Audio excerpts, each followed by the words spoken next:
जय हिंद दोस्तों, स्वागत है आप सभी का आपके अपने यूट्यूब चैनल न्यू गुरुकुल पर। उम्मीद करते हैं आप सब अच्छे से होंगे और अपनी स्टडी को कंटिन्यू किए होंगे। तो सबसे पहले यहाँ पे हम शुरू करने से पहले जो कल का 10 क्वेश्चन था उसका एक बार रिवीजन कर लेते हैं। तो यहाँ पे पहला है कि हाल ही में किसने पुस्तकालय महोत्सव 2023 का उद्घाटन किया। तो इसका राइट आंसर होगा राष्ट्रपति। जल प्रबंधन और स्वच्छता क्षेत्र में विकास के लिए भारत सरकार किस देश की सरकार के साथ 4 समझौता ज्ञापनों पर हस्ताक्षर करती है। तो इसका राइट आंसर नेपाल। किस कंपनी को महारत्न का दर्जा दिया गया है। तो ये होगा ऑयल। तो ऑयल बोले तो ऑयल इंडिया लिमिटेड, यहाँ पे हो जाएगा ये ऑयल इंडिया लिमिटेड। किस मंत्री ने सहकारी समितियों के केंद्रीय रजिस्ट्रार CRCS का पोर्टल लॉन्च किया। तो यहाँ पे केंद्रीय गृह मंत्री अमित शाह ने किया इसको। किस केंद्रीय मंत्री ने तमिलनाडु के अदिचनलूर में एक विश्व स्तरीय अंतर्राष्ट्रीय संग्रहालय की आधारशिला रखी है। तो इसका होगा राइट आंसर वित्त मंत्री निर्मला सीतारमण ने। किसको हनीवेल के उच्च विकास विभागों के अध्यक्ष और मुख्य कार्यकारी अधिकारी यानी कि यहाँ पे CEO डायरेक्टर एंड CEO के रूप में नियुक्त किया गया है। तो इसका राइट आंसर होगा आनंद महेश्वरी। हिरोशिमा दिवस किस तिथि को मनाया जाता है। तो 6 अगस्त। भारतीय टीम ने 2023 की महिलाओं को 20 किलोमीटर रेस वॉक में कौन सा पदक दिलाया। तो यहाँ पे हो जाएगा आपका ये कांस्य। भारतीय संयुक्त टीम ने किस खेल के चैंपियनशिप में स्वर्ण पदक जीतकर ऐतिहासिक रिकॉर्ड बनाया है। तो इसका राइट आंसर होगा आर्चरी, तीरंदाजी। 132वें डूरंड कप श्रृंखला का उद्घाटन किस केंद्रीय मंत्री ने असम में किया। तो इसका राइट आंसर होगा श्री राजनाथ सिंह, रक्षा मंत्री। तो चलिए आगे चलते हैं हम। यहाँ पे एक कोट लिखा हुआ है, experience is a hard teacher because she gives the test first the lesson afterwards. इसको बोले हैं वर्नोन सैंडर्स लॉ ने कहा है कि अनुभव एक कठिन शिक्षक है। तो अनुभव होता है वो क्या होता है, एक कठिन शिक्षक होता है क्योंकि वो पहले परीक्षा लेता है और सबक आपको बाद में सिखाता है। तो आपको अपने जीवन में अपने अनुभवों से क्या करना है, सीख लेना है। तो चलिए अब हम शुरू करते हैं। तो आज का पहला सवाल है, विश्वनाथन को पछाड़कर भारत का नंबर 1 शतरंज खिलाड़ी कौन बना है। तो इसका राइट आंसर होगा डी गुकेश। इनको बोलते हैं ग्रैंड मास्टर। ठीक है, तो इसका राइट आंसर होगा ये देखिए यहाँ पे ये हैं डी गुकेश और यह विश्वनाथन आनंद। तो इनको पीछे करके ये जो है इन्होंने फर्स्ट रैंक हासिल की है इंडिया में। ठीक है, अब देखिए यहाँ पे सूर्या शेखर गांगुली हैं। तो ये भी चेस के प्लेयर हैं और ये जो हैं पश्चिम बंगाल से हैं और इनका जो स्कोर है 2627 है।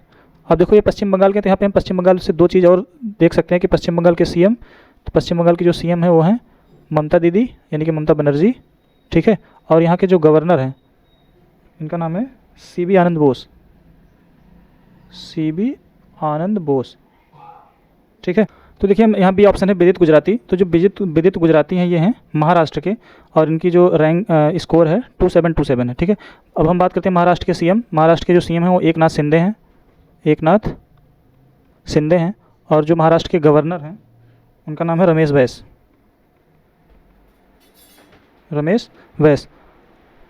यहाँ पे एक शब्द लिखा गुजराती, तो गुजराती, चलिए हम गुजरात स्टेट के बारे में थोड़ा सा जान लेते हैं। तो यहाँ के जो CM है गुजरात के उनका नाम है भूपेंद्र भाई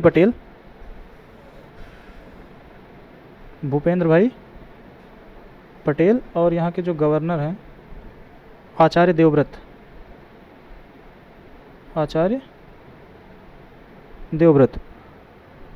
इसका राइट आंसर होगा डी गुकेश। इसका जो राइट आंसर होगा इस वाले सवाल का, विश्वनाथन को पछाड़कर भारत का नंबर 1 शतरंज खिलाड़ी कौन बना है। तो इसका राइट आंसर हो जाएगा डी गुकेश। और ये जो डी गुकेश हैं ये आपके तमिलनाडु के रहने वाले हैं। यहाँ पे ऐसे आप इसको लिख सकते हैं, तमिलनाडु के रहने वाले हैं और इनका जो स्कोर है वो है 2751 था, पहले 2751 था और ये हो गया है 2755.9। ठीक है, अब तमिलनाडु के हम CM की बात करें तो ये हैं MK स्टालिन। तमिलनाडु के जो गवर्नर हैं वो हैं RN रवि। ठीक, लास्ट है पेंताला हरिकृष्णा जो हैं ये बिलोंग करते हैं आपके आंध्र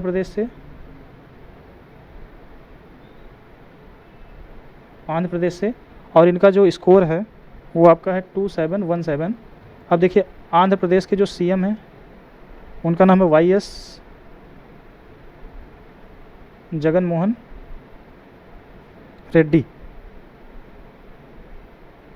और जो आंध्र प्रदेश के गवर्नर हैं वो हैं S अब्दुल नाजिर। आप लोग कमेंट करके बताइएगा कि वेस्ट बंगाल और महाराष्ट्र, गुजरात, तमिलनाडु और आंध्र प्रदेश में लोकसभा की कितनी कितनी सीटें आवंटित हैं? आप लोग इसको कमेंट करके ज़रूर बताइएगा। देखिए यहाँ पे थोड़ा सा हम इसके विश्लेषण की बात करते हैं तो ये भारत के जो डी गुकेश हैं, ये भारत के नंबर 1 शतरंज खिलाड़ी बन गए और इन्होंने विश्वनाथन आनंद को पीछे करके खुद को आगे किया है और ये फाइड लाइव विश्व रैंकिंग में आगे निकले हैं विश्वनाथन आनंद से। इनको जो है ग्रैंड मास्टर भी कहा जाता है और ये अब देश के शीर्ष शतरंज खिलाड़ी बन गए हैं। फाइड विश्व कप 2023 के तीसरे दौर के लिए क्वालिफाई किया है इन्होंने। अजरबैजानी मिसरतद्दीन इस्कंदरोव के खिलाफ इन्होंने जीत हासिल की है और इनकी जो है क्लासिक शतरंज में लाइव रेटिंग इनकी है 2755.9 और आनंद की जो लाइव रेटिंग है वो 2754.0 है। ठीक है, ये 9वें स्थान पर हैं, लाइव रैंकिंग में 9वें स्थान पर हैं, जबकि 5 बार के विश्व चैंपियन आनंद 10वें स्थान पर आ गए। देखिए इंडिया में तो ये फर्स्ट पे आ गए हैं डी गुकेश और विश्वनाथन आनंद सेकंड पे आ गए हैं, लेकिन अगर वर्ल्ड वाइड की बात करें तो ये 9 नंबर पे हैं और ये जो विश्वनाथन आनंद हैं ये 10 नंबर पर हैं। चलिए आगे चलते हैं। आपकी स्क्रीन पर अगला सवाल है, हाल ही में स्टडी इन इंडिया पोर्टल किसने लॉन्च किया? तो पहला ऑप्शन है शिक्षा मंत्री और विदेश मंत्री, दूसरा ऑप्शन है गृह मंत्री, तीसरा ऑप्शन है खेल मंत्री, चौथा है अल्पसंख्यक मंत्री। तो इसका जो राइट आंसर होगा एजुकेशन एंड फॉरेन मिनिस्टर, मतलब कि शिक्षा मंत्री और विदेश मंत्री दोनों लोगों ने मिलकर study in India portal launch किया है।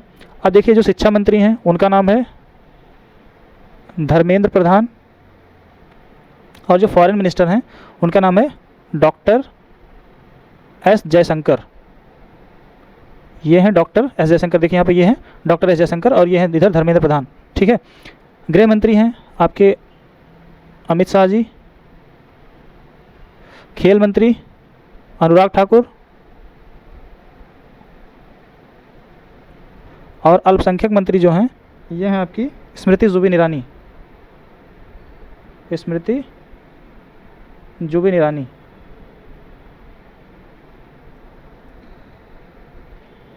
चलिए आगे चलते हैं अब हम। शिक्षा मंत्री धर्मेंद्र प्रधान और विदेश मंत्री एस जयशंकर ने नई दिल्ली में, देखिए ये कहाँ पे लॉन्च हुआ है, जो स्टडी पोर्टल है ये नई दिल्ली में लॉन्च हुआ है और इस संयुक्त रूप से स्टडी इन इंडिया पोर्टल को लॉन्च किया गया है। मतलब इसके द्वारा क्या होगा, जो फॉरेन कंट्री के स्टूडेंट्स होंगे वो इस पर सर्फिंग करके अपने वीज़ा के लिए और जो यहाँ की यूनिवर्सिटीज़ वगैरह हैं उनसे रिलेटेड ये जानकारी प्राप्त कर सकते हैं और वहाँ से अप्लाई कर सकते हैं। ये एक वन स्टॉप प्लेटफॉर्म है जो भारत में अंतर्राष्ट्रीय छात्रों को शैक्षणिक यात्रा को सरल बनाएगा। ये जो पोर्टल है एक कह सकते हैं डेडिकेटेड वेबसाइट है जो भारतीय उच्च शिक्षा संस्थानों के बारे में व्यापक जानकारी देगा। इस पोर्टल के सहायता से जो छात्र होंगे वो पंजीकरण कर सकते हैं और वीज़ा के लिए अप्लाई कर सकते हैं। एक ये इंटीग्रेटेड वन स्टॉप सॉल्यूशन दिया जाएगा यहाँ से और ये राष्ट्रीय नई शिक्षा नीति जो है उसके द्वारा ये गाइडेड है SII पोर्टल। और इसका जो मेन उद्देश्य है भारत को शिक्षा का वैश्विक केंद्र बनाने तथा अंतर्राष्ट्रीय स्थिति में जो भारत की शिक्षा है उसको लाना और साथ में जो बाहर के स्टूडेंट्स हैं उनको इंडिया के स्टूडेंट से कनेक्ट करना, मतलब कि कह सकते हैं नॉलेज का यहाँ पे एक्सचेंज करना है इसका मेन एम। आगे चलते हैं। अगला क्वेश्चन है, सागर सेतु के अंतर्गत बंदरगाह स्वास्थ्य संगठन का शुभारंभ किसने किया? तो इसका जो ऑप्शन ए है श्री अमित शाह, ऑप्शन बी है श्री नरेंद्र सिंह तोमर, सी है श्री सर्बानंद सोनोवाल और डी है श्री पीयूष गोयल। तो इसका जो राइट आंसर होगा ये हो जाएगा आपका सर्बानंद सोनोवाल। इसका जो राइट आंसर होगा सर्बानंद सोनोवाल। सर्बानंद सोनोवाल ने सागर सेतु के अंतर्गत बंदरगाह स्वास्थ्य संगठन का शुभारंभ किया है। अमित शाह आपके कौन हैं? अमित शाह हैं केंद्रीय गृह एवं सहकारिता मंत्री। नरेंद्र सिंह तोमर हैं कृषि एवं किसान कल्याण मंत्री। सर्बानंद सोनोवाल हैं, सर्बानंद सोनोवाल हैं, इनके पास तो भाई बंदरगाह, जहाज रानी और जलमार्ग, ये एक मंत्रालय है। साथ में और क्या है, आयुष मंत्रालय भी इन्हीं के पास है। ठीक है, पीयूष गोयल आते हैं तो देखिए पीयूष गोयल के पास भी ढेर सारे मंत्रालय हैं। वाणिज्य एवं उद्योग, वाणिज्य एवं उद्योग, उसके बाद उपभोक्ता मामले, उपभोक्ता मामले, खाद्य और सार्वजनिक वितरण मामले, खाद्य एवं सार्वजनिक वितरण और कपड़ा मंत्री। तो देखिए ये क्या हो गया, 1 2 3 4। चलिए आगे चलते हैं। तो केंद्रीय बंदरगाह, जहाजरानी और जलमार्ग और आयुष मंत्री सर्बानंद सोनोवाल ने हाल ही में सागर सेतु राष्ट्रीय रसद पोर्टल लॉन्च किया है, और ये जो है बंदरगाह स्वास्थ्य संगठन PHO का मॉड्यूल है। इसका उद्देश्य जो है संचालन को सुव्यवस्थित करना और व्यापार करने में आसानी को बढ़ावा देना है, और नागरिकों और जो बंदरगाह के श्रमिक होते हैं उनकी स्वास्थ्य और सुरक्षा को सुनिश्चित करना इसका उद्देश्य है। और जो PHO मॉड्यूल है इसका काम है रोग निगरानी, स्वास्थ्य निरीक्षण और संगरोध उपायों का संचालन करेगा। प्रक्रियाओं को जो है, ये जो प्रोसेस है उसको मॉडर्न और डिजिटल बनाएगा, और यहाँ पे जो नई नई टेक्नोलॉजी है उनको इम्प्लीमेंट किया जाएगा। ये पहल सिस्टम जो है डिजिटलाइजेशन और मॉडर्नाइजेशन की दिशा में एक अहम कदम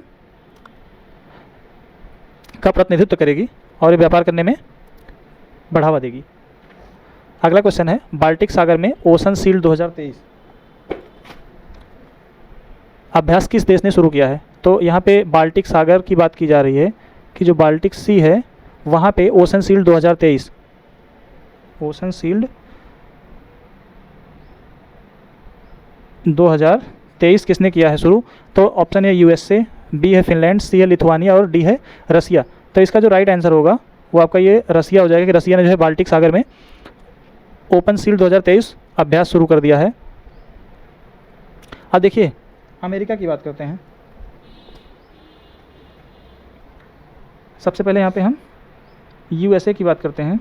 तो USA की जो कैपिटल है वो है आपकी वाशिंगटन DC। यहाँ के जो प्रेसिडेंट हैं वो हैं जोए बाइडन, और वाइस प्रेसिडेंट जो है उनका नाम है कमला हैरिस, और यहाँ की जो करेंसी है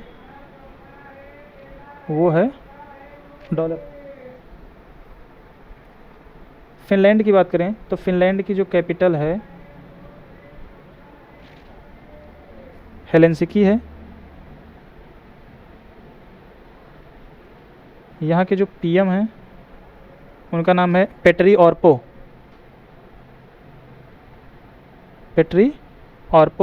और जो यहाँ के प्रेसिडेंट हैं उनका नाम है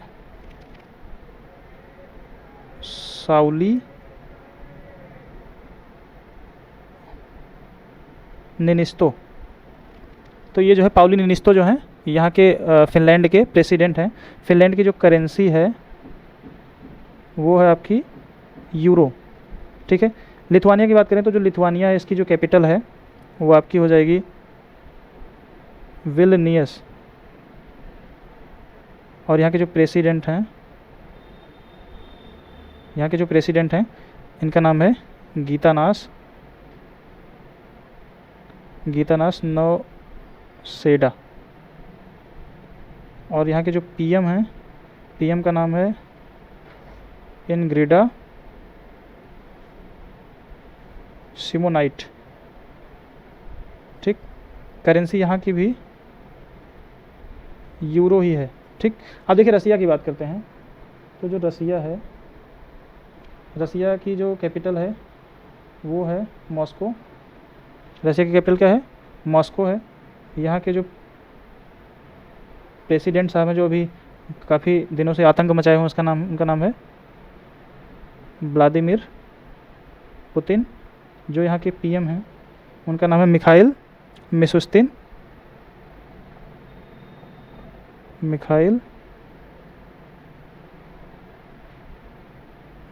और यहाँ की जो करेंसी है वो आपकी रूबल है, ठीक है। रसिया की जो करेंसी है वो रूबल है। चलिए आगे चलते हैं अब हम। तो देखिए यहाँ पे बढ़ते तनाव के बीच रूस ने बाल्टिक सागर में नौसेना अभ्यास शुरू कर दिया है। देखिए वहाँ पे जो युद्ध की स्थिति लगातार बनी हुई है यूक्रेन से। देखिए यहाँ पे आपका ये दिख रहा है, ये बाल्टिक सागर, ये है बाल्टिक सागर, ये आपका फिनलैंड हो गया, इधर है एस्टोनिया, इधर ये रसिया, उसके बाद लातविया, लिथुआनिया, रसिया, पोलैंड, जर्मनी, डेनमार्क, स्वीडन और नॉर्वे। तो यहाँ पे आप मैप में देख सकते हैं कि ये बाल्टिक सागर जो है उसकी स्थिति यहाँ पे है, और इधर ये बेलारूस है, ठीक। तो ये नाटो जो कंट्रीज़ हैं उनके अभ्यास के जवाब में रसिया ने नौसैनिक अभ्यास आयोजित किया है, और ये अक्सर करता रहता है। ओशन शील्ड 2023 नौसैनिक अभ्यास बाल्टिक सागर में हो रहा है। लगभग इसमें 6000 सैन्य कर्मियों के साथ साथ 30 युद्धपोत और 20 सहायक। तो देखिए यहाँ पे अगर हम सैनिक की बात करें सैनिक जो है लगभग 6000 हैं, युद्धपोत जो हैं वो 30 हैं, और सहायक जहाज़ें जो हैं, सहायक जहाज़ 20। और इस अभ्यास के दौरान नौसेना समुद्री मार्गों की सुरक्षा, सैनिकों और सैन्य माल के परिवहन और समुद्र तट की रक्षा करने का अभ्यास किया जाएगा। कुल मिलाकर हथियारों के इस्तेमाल सहित 200 से अधिक युद्ध अभ्यास करने की योजना है। तो यहाँ पे हथियारों के इस्तेमाल सहित कितने युद्ध? 200 से अधिक युद्ध करने की रूस की योजना है। संयुक्त 5G परीक्षण के लिए कौन सा IIT भारतीय रेलवे के साथ समझौता ज्ञापन पर हस्ताक्षर किया करता है? Which IIT science MOU with Indian railways for joint 5G testing? इसका ऑप्शन ए है IIT Bombay, option B IIT Madras, option C IIT Kanpur और ऑप्शन डी है IIT दिल्ली। तो इसका जो राइट आंसर होगा आपका IIT मद्रास हो जाएगा। क्या होगा? IIT मद्रास। तो IIT मद्रास ने भारतीय रेलवे के साथ एक समझौता ज्ञापन पर हस्ताक्षर किया है 5G टेस्टिंग के लिए। चलिए सबसे पहले हम IIT बॉम्बे की बात कर लेते हैं। तो जो IIT बॉम्बे है इसका जो फॉर्मेशन ईयर है 1958 है, और इसके जो डायरेक्टर हैं, इनके डायरेक्टर का नाम है सुभाशीष चौधरी। सुभाशीष चौधरी। और जो चेयरमैन है इसके जो चेयरमैन है शरद कुमार सराफ। शरद कुमार सराफ हैं इसके चेयरमैन। IIT जो मद्रास है इसका जो फॉर्मेशन ईयर है 1959 यानी कि 1959 में इसको इस्टेब्लिश किया गया। इसके जो चेयरमैन हैं, चेयरमैन का नाम है पवन कुमार गोयनका।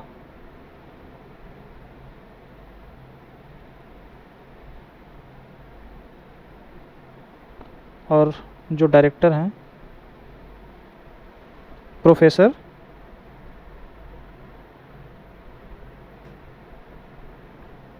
वी कामाकूटी। ठीक है। IIT कानपुर, इसका फॉर्मेशन ईयर 1959, वही 1959। चेयरमैन R राधाकृष्णन, डायरेक्टर जो हैं इनका नाम है अभय करंडीकर।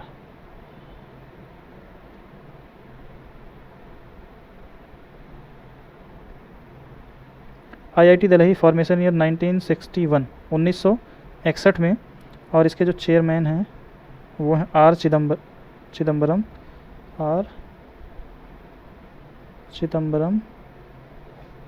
और इनके जो डायरेक्टर हैं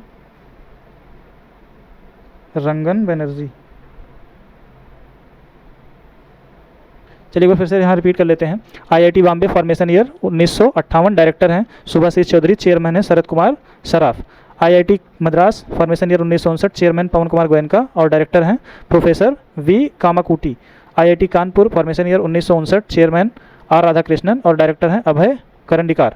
IIT Delhi formation year 1961, chairman R Chidambaram और इसके जो डायरेक्टर हैं रंगन बनर्जी।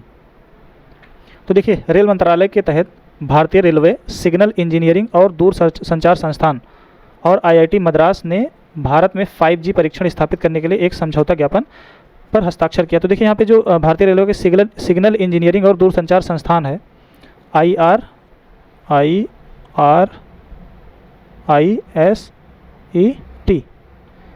इसने जो है IIT मद्रास के साथ एक समझौता ज्ञापन पर हस्ताक्षर किया है।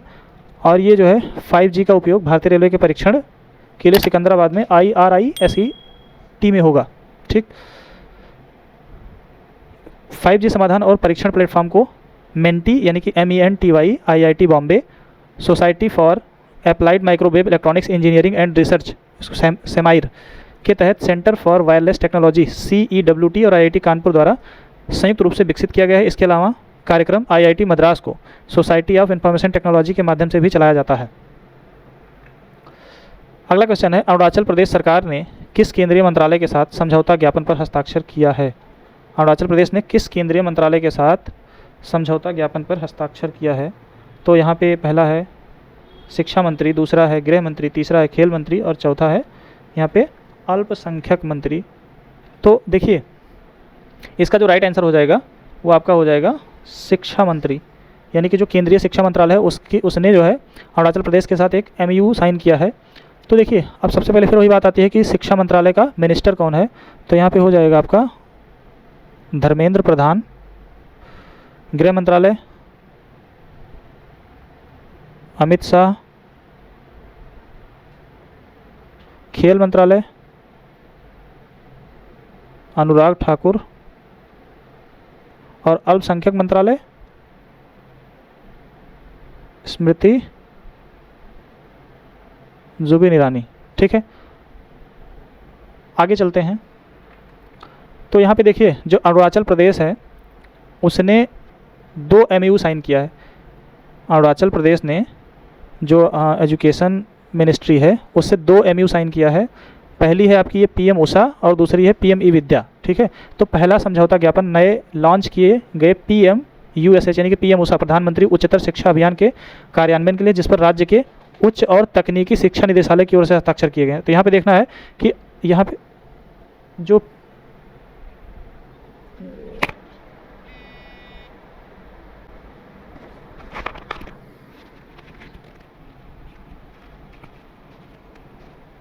तो देखिए यहाँ पे जो अरुणाचल प्रदेश है उसकी एजुकेशन मिनिस्ट्री के साथ 2 समझौते पे हस्ताक्षर हुए हैं।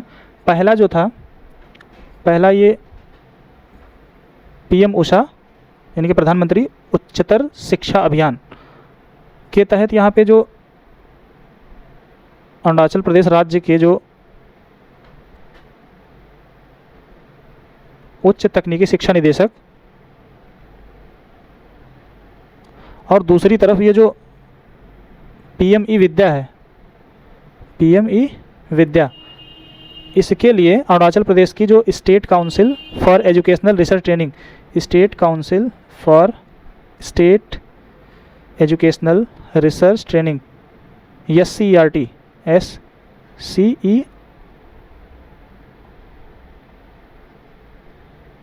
SCERT। तो देखो PM उषा के लिए अरुणाचल प्रदेश के जो राज्य स्तरीय या जो राज्य उच्च स्तरीय तकनीकी शिक्षा निदेशक हैं उन्होंने साइन किया, और यहाँ पे इधर SCERT ने PM ई विद्या के तहत हस्ताक्षर किए हैं। चलिए आगे चलते हैं। क्वेश्चन नंबर 7 है, माइक्रोसॉफ्ट ने अपने भारतीय परिचालन का नेतृत्व करने के लिए किसे नियुक्त किया है?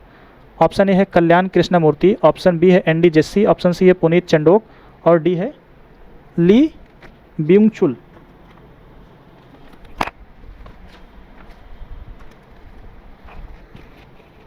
तो इसका जो राइट आंसर हो जाएगा ये आपका होगा पुनीत चंडोक। इसका जो राइट आंसर होगा ये वाला हो जाएगा। पुनीत चंडोक को माइक्रोसॉफ्ट ने अपना हेड अपॉइंट किया है इंडिया के लिए। इंडिया में जो ऑपरेशंस उसके होते हैं उसके लिए इनको जो है हेड अपॉइंट किया है पुनीत चंडोक को। अब देखते हैं ये कल्याण कृष्णमूर्ति कौन है। तो जो कल्याण कृष्णमूर्ति हैं ये हैं फ्लिपकार्ट के CEO। ND जेस्सी जो हैं ये हैं अमेज़ॉन के CEO। पुनीत चंडोक माइक्रोसॉफ्ट के हेड फॉर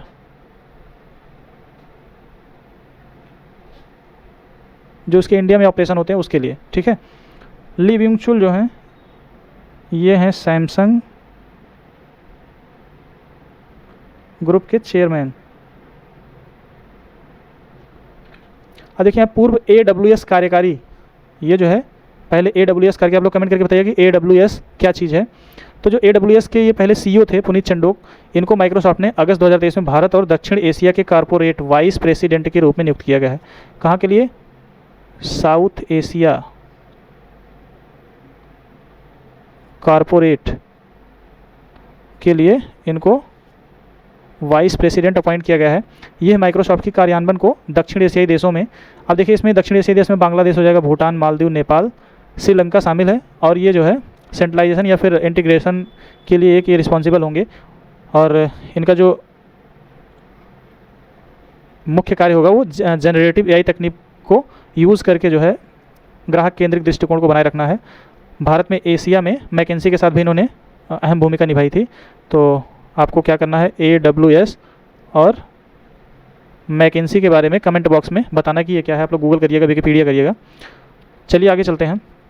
भारत के 32वें कैबिनेट सचिव कौन है जिन्हें 1 वर्ष का अतिरिक्त विस्तार मिला है? Option A Ajit Doval, option B Rajiv Gaba, option C lieutenant Anil Chauhan और डी है जनरल बिपिन रावत। तो इसका जो राइट आंसर हो जाएगा ये हो जाएगा आपका राजीव गाबा। क्या होगा? राजीव गाबा। अगर हम अजीत डोभाल की बात करें तो अजीत डोभाल हमारे क्या हैं?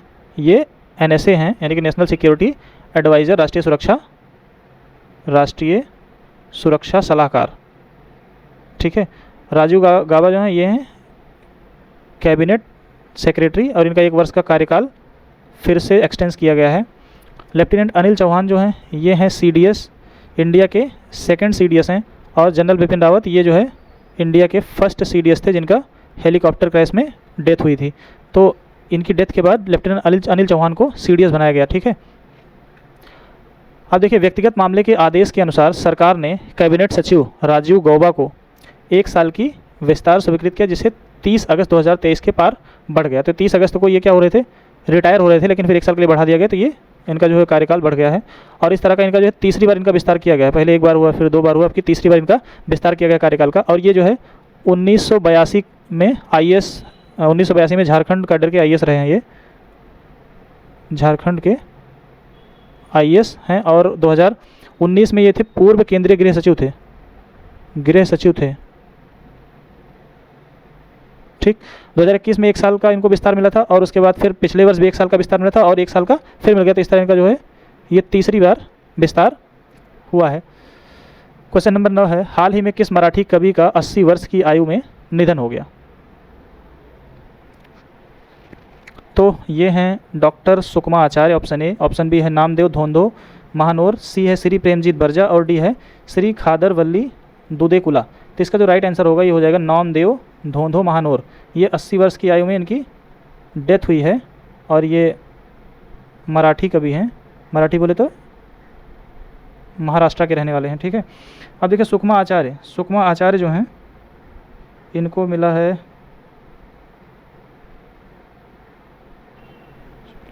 स्पिरिचुअलिज्म में। इनको डॉक्टर सुकमा आचार्य जो हैं तो इनको जो है स्पिरिचुअलिज्म में जो है मिला हुआ है पद्मश्री। और ये नामदेव धोंधो महानोर हैं तो इनको भी पद्मश्री मिल चुका है। आप लोग कमेंट करके बताइए कि कब मिला था। जो प्रेमजीत बर्जा हैं, अब देखिए ये कहाँ के रहने वाले? ये हरियाणा के रहने वाले हैं। ये हरियाणा के रहने वाले हैं और ये महाराष्ट्र के हैं। प्रेमजीत बर्जा जो हैं इनको आर्ट फील्ड में मिला था और ये हैं दादर नगर हवेली एंड दमन दीव के। श्री खादर वल्ली दुदेकुला जो हैं इनको मिला है साइंस एंड टेक के फील्ड में और ये रहने वाले हैं कर्नाटक के। आप लोग कमेंट करके बताइए कर्नाटक के CM कौन है, कर्नाटक के राज्यपाल कौन है और कर्नाटक में लोकसभा की कितनी सीटें? आप लोग कमेंट करके ज़रूर बताइएगा। तो ये सब जितने हैं सबको पद्मश्री मिला हुआ है। बस इसमें जो ये नामदेव धोंधो महानोर हैं ये करंट में इसलिए क्योंकि अभी रिसेंटली 2 दिन पहले डेथ हुई है। तो ये मराठी कवि चलने के कुछ योगदान के बारे में बात कर लेते हैं। तो अगस्त 2023 में मराठी कवि गीतकार नामदेव धोंधो महानोर का दुनिया से अलविदा। प्राकृतिक सौंदर्य के साथ साथ भरपूर उपाधिधारी कविताओं के कारण कविता क्षेत्र में लोकप्रियता प्राप्त किया है। जयत रे जयत, एक होता विदूषक और सरजा जैसी क्लासिक मराठी फिल्मों के लिए उन्होंने कई गीत लिखे थे। और इनको जो है भारत के चौथे सर्वोच्च नागरिक पुरस्कार पद्मश्री से सम्मानित किया गया था। आप लोग बताइए भारत का सबसे यानी कि फर्स्ट डिग्री का अवार्ड कौन है, सेकंड का कौन सा है, थर्ड का कौन सा है और 4th डिग्री का अवार्ड कौन सा? आप लोग कमेंट करके बताइएगा। और ये राज्य विधान परिषद के सदस्य भी रहे थे। जो राज्य विधान परिषद थी वहाँ के सदस्य भी रहे थे। अब देखिए यहाँ पे हम बात करते हैं पद्म अवार्ड। जो पद्म अवार्ड हैं तो देखिए हमारे इंडिया में सबसे जो बड़ा अवार्ड है जिसको कहते हैं कि जो फर्स्ट ग्रेड का अवार्ड होता है, फर्स्ट डिग्री का, ग्रेड नहीं फर्स्ट डिग्री बोलेंगे, जो फर्स्ट डिग्री का होगा उसको बोलते हैं भारत रत्न। उसके बाद आता है सेकंड, तो सेकंड जो होता है उसको बोलते हैं पद्म भूषण। यहाँ पे सेकंड हो जाएगा आपका पद्म विभूषण। और जो थर्ड डिग्री का होता है, थर्ड डिग्री में आपका आ जाएगा पद्म भूषण और 4th में आएगा आपका पद्मश्री। ठीक, तो चलिए आगे चलते हैं। और आज का ये आखिरी सवाल है, सेबी ने किसका ब्रोकिंग लाइसेंस रद्द किया है? सेबी ने किसका ब्रोकिंग लाइसेंस रद्द किया है? ऑप्शन ए है जेरोधा, ऑप्शन बी है MMTC, ऑप्शन सी है ग्रो, ऑप्शन डी है पेटीएम। तो इसका जो राइट आंसर हो जाएगा ये MMTC। क्या होगा? MMTC। सेबी ने MMTC का जो ब्रोकिंग का लाइसेंस है वो कैंसिल कर दिया है। तो देखिए अब हम इसके विश्लेषण पे जाने से पहले सबसे पहले देख लेते हैं कि जो जेरोधा है इसका फॉर्मेशन 2010 में हुआ था। हेडक्वार्टर जो है वो बेंगलोर में है और इसके जो फाउंडर हैं नितिन एंड निखिल कामत। एमएमटीसी की बात करें, एमएमटीसी जो है ये 1963 और ये भारत सरकार की जो है कंपनी है। 1963 में इसका फॉर्मेशन हुआ। हेडक्वार्टर इसका जो है न्यू दिल्ली में है और इसके जो चेयरमैन और एमडी हैं, चेयरमैन और एमडी जो हैं वो हैं संजय चड्ढा।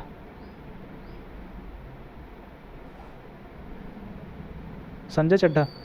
ग्रो की बात करते हैं तो जो ग्रो है ये 2016 में लॉन्च किया गया था। इसका भी हेडक्वार्टर कहाँ पे है? इसका भी हेडक्वार्टर बेंगलोर में है और इसके जो सीईओ हैं इनका नाम है ललित केसर। पेटीएम जो है, पेटीएम लॉन्च हुआ था 2010 में। हेडक्वार्टर है नोएडा उत्तर प्रदेश और इसके जो सीईओ हैं उनका नाम है विजय शेखर। ठीक। तो पूंजी बाजार नियामक भारतीय प्रतिभूति और विनिमय बोर्ड सेबी एक्सचेंज बोर्ड ने स्टॉक ब्रोकर के रूप में metals and minerals trading Corp of India MMTC limited का पंजीकरण रद्द कर दिया है। रद्द क्यों किया है? क्योंकि इन्होंने नेशनल स्पॉट एक्सचेंज लिमिटेड से संबंधित एक मामले में अवैध पेड कॉन्ट्रैक्ट में इनकी संलिप्तता पाई गई थी, इसलिए रद्द कर दिया गया है। और जब रद्द किया गया और रद्द करते समय इनको जो है निर्देश दिया गया है कि 15 दिनों के भीतर जो इनके कस्टमर्स हैं उनके पैसे को वापस किया जाए या फिर फंड को, और जो उनके पास सिक्योरिटीज़ हैं उसमें से इनके जो कस्टमर्स हैं वो पैसे को वापस करें या फिर खुद ही ट्रांसफ़र करें या उनसे बोल दें कि अपने पैसे को निकाल लीजिए और ये उनको अनुमति दे दें। तो सेबी ने इनको जो है एक डायरेक्शन दे रखा है कि आप ऐसा करिए। तो दोस्तों आज का वीडियो कैसा रहा? आप लोग कमेंट नहीं कर रहे हैं और आज का जो टारगेट है वो है 100 लाइक का। आज का जो टारगेट है वो 100 लाइक का है। तो देखते हैं आप लोग कितना शेयर करते हैं और कितने लाइक होते हैं। तो आज आपको 2 वीडियो मिली होंगी, 6 वाली भी और 7 वाली भी, क्योंकि कल जो है वीडियो यहाँ से रिकॉर्ड नहीं हो पाई थी क्योंकि यहाँ पे लाइट का इशू था और इधर बता रहे थे आपसे कि रामायण का पाठ भी हो रहा था, तो इसलिए रिकॉर्ड नहीं हो पाई थी। लेकिन अब कोशिश करेंगे कि टाइम टू टाइम आपको मिलती रहे। तो बस आज के लिए इतना ही। और वीडियो अच्छा लगा हो तो लाइक ज़रूर करिएगा, शेयर करिएगा और चैनल को सब्सक्राइब करिए तथा अपने दोस्तों को भी शेयर कर दीजिए, वो भी सब्सक्राइब कर लें। उससे क्या होगा, हमको एक मोटिवेशन मिल जाता है, तो थोड़ा अच्छा लगता है हमको कि हाँ चलो थोड़ा सा सब लोग सपोर्ट कर रहे हो। तो बस आज के लिए इतना ही। तब तक के लिए आप लोग बने रहे हमारे चैनल पर और भी जो वीडियोज़ हैं उनको देखें और उनसे चीज़ों को सीखते रहें। बस आज के लिए इतना ही। Thank you.